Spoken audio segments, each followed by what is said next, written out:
இயேசு உங்களை நேசிக்கிறார். பிரியமானவர்களே, இந்த நாளில் ஆண்டவர் நம்மளோடு பேசும்படியாய் வேதத்திலிருந்து 2 வசனங்களை கூட வாசித்து ஆண்டவர் நம்மளோடு இடைவிடுகிற காரியத்தை பார்ப்போம்.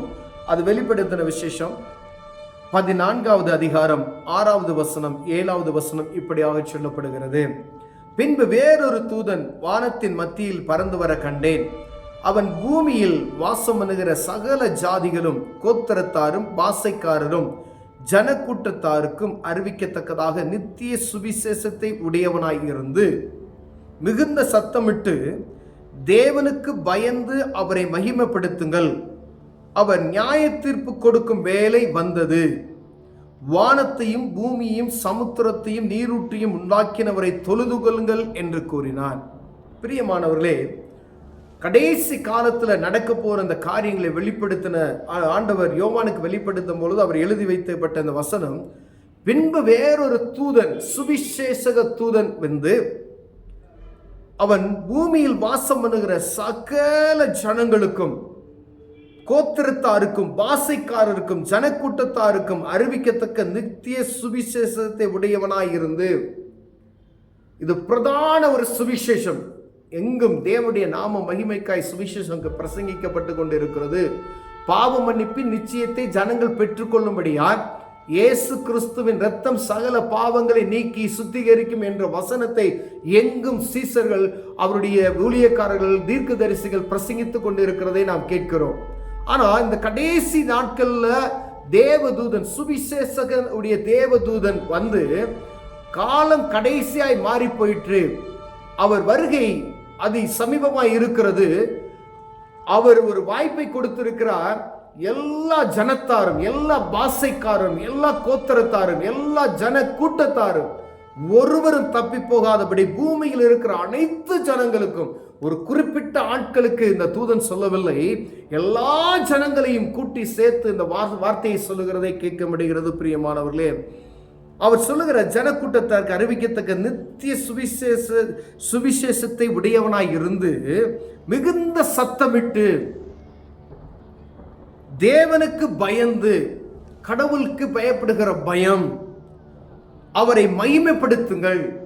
முதல்ல கடவுளுக்கு பயப்படுகிற பயத்தை உண்டாக்குங்கள். ஏன்னா தெய்வத்துக்கு பயப்படுகிற பயம் எல்லா மனிதர்களுக்கும் தனிந்து போய்விட்டது. ஏன்னா தானே பெருமை படைத்தவனாய் காணப்படுகிற ஒரு சூழ்நிலை. எல்லா மனுஷனும் அவருக்கு தான் ராஜா போல காணப்படும். ஆனால் நமக்கு ஒருவர் இருக்கிறார், ராஜாக்களையும் அரசாளுகிற ஒருத்தர் உண்டு என்பதை அறியாதபடிக்கு இருக்கிறார்கள்.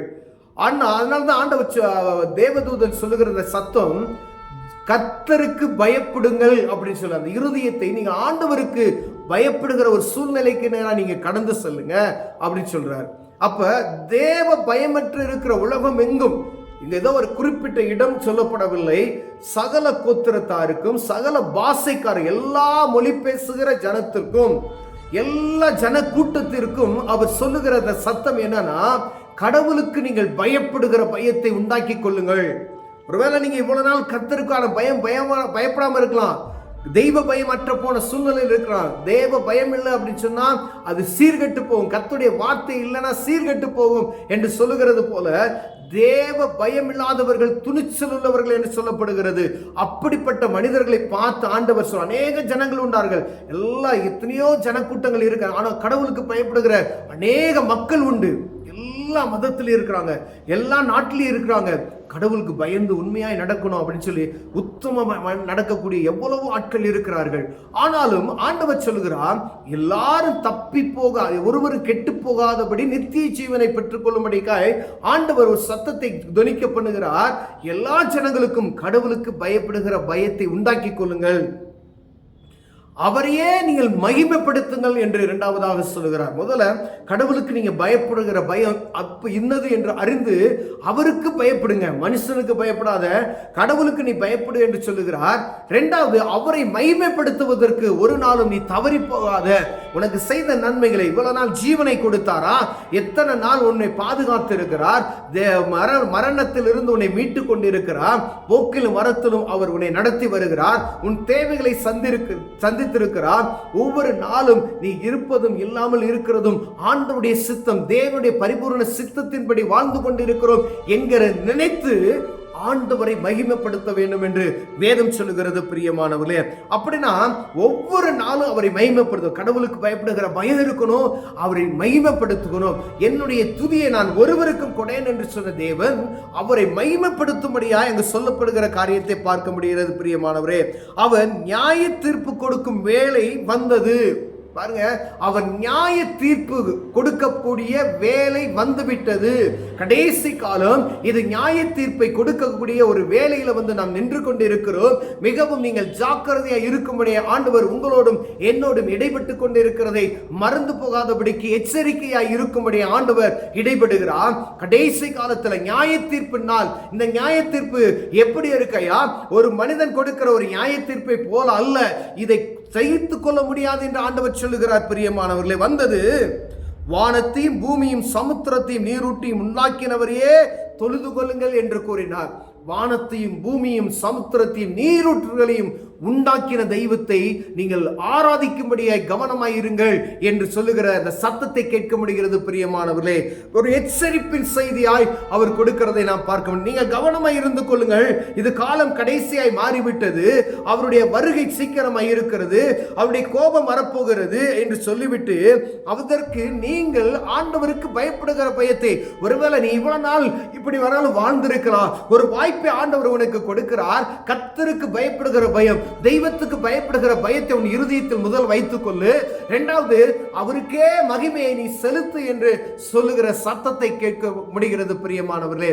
யாருக்கு மகிமையை நாம் செலுத்துகிறவர்களாய் காணப்படுகிறோம்?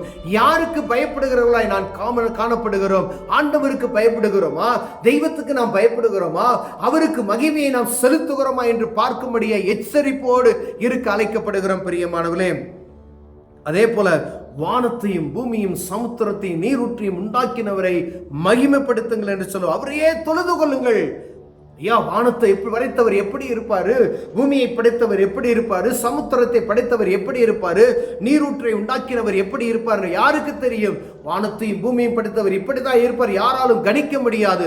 ஆனால் அவர் சர்வ வல்லமையுள்ள தேவன், அவரையே தொழுது கொள்ளுங்கள் என்று வேதம் சொல்லுகிறது. ஏனென்றால் அவருடைய நியாய தீர்ப்பு நாள் வருகிறது. இந்த நியாய தீர்ப்பு நாள்ல கணக்கு ஒப்புவிக்கிறவர்களாய் குற்றவாளிகளாய் போய் நிற்காதபடிக்கு அவருடைய சத்தத்துக்கு செவி கொடுத்து நடக்கிற மனிதன் பாக்கியவான் என்று எழுதப்பட்டு இருக்கிறது. அதற்கு பயந்து அவருடைய வார்த்தைகளுக்கு கீழ்ப்பட்டு அதன்படி நடப்போமையினால் அவர் வருகும் பொழுது அவரோடு நம்மை அழைத்து செல்ல வல்லமையுள்ளவராய் இருக்கிறார் பிரியமானவர்களே.